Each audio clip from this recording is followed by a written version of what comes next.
In August 1947, India gained independence after 200 years of British rule. What followed was one of the largest and bloodiest forced migrations in history. An estimated 1 million people lost their lives.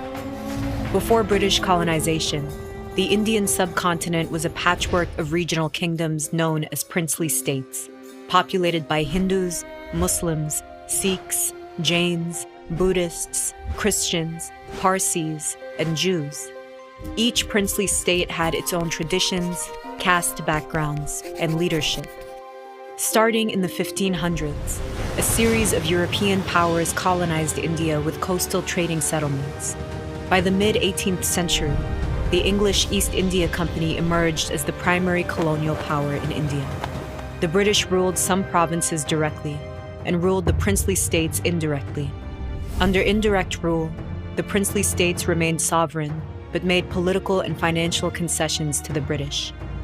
In the 19th century, the British began to categorize Indians by religious identity, a gross simplification of the communities in India.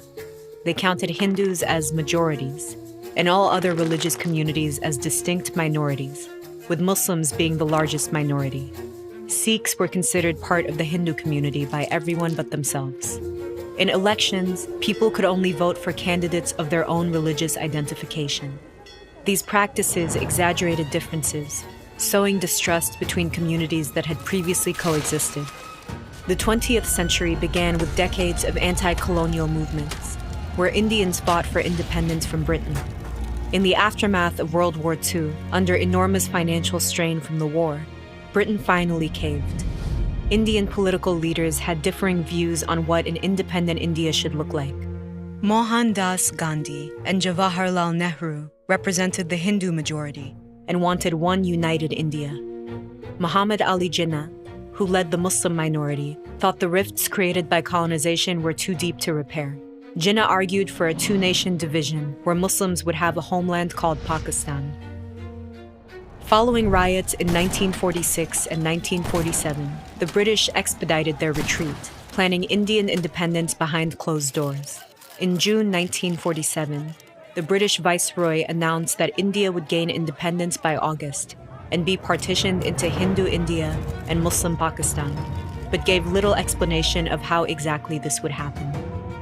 Using outdated maps, inaccurate census numbers, and minimal knowledge of the land, in a mere 5 weeks, the Boundary Committee drew a border, dividing 3 provinces under direct British rule: Bengal, Punjab, and Assam.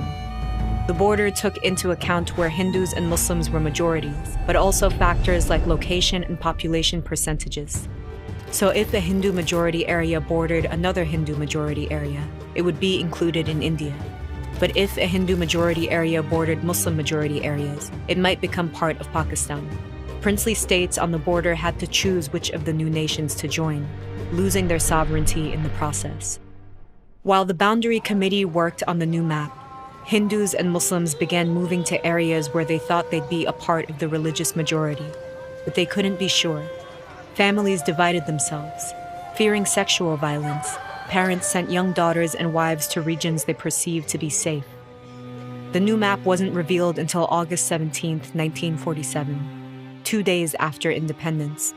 The provinces of Punjab and Bengal became the geographically separated East and West Pakistan. The rest became Hindu-majority India.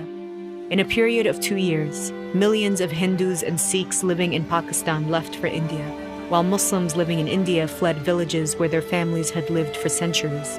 The cities of Lahore, Delhi, Calcutta, Dhaka, and Karachi emptied of old residents and filled with refugees.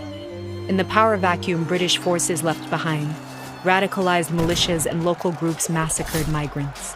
Much of the violence occurred in Punjab, and women bore the brunt of it, suffering rape and mutilation. Around 100,000 women were kidnapped and forced to marry their captors. The problems created by partition went far beyond this immediate deadly aftermath. Many families who made temporary moves became permanently displaced, and borders continued to be disputed. In 1971, East Pakistan seceded and became the new country of Bangladesh. Meanwhile, the Hindu ruler of Kashmir decided to join India. a decision that was to be finalized by a public referendum of the majority Muslim population. That referendum still hasn't happened as of 2020, and India and Pakistan have been warring over Kashmir since 1947.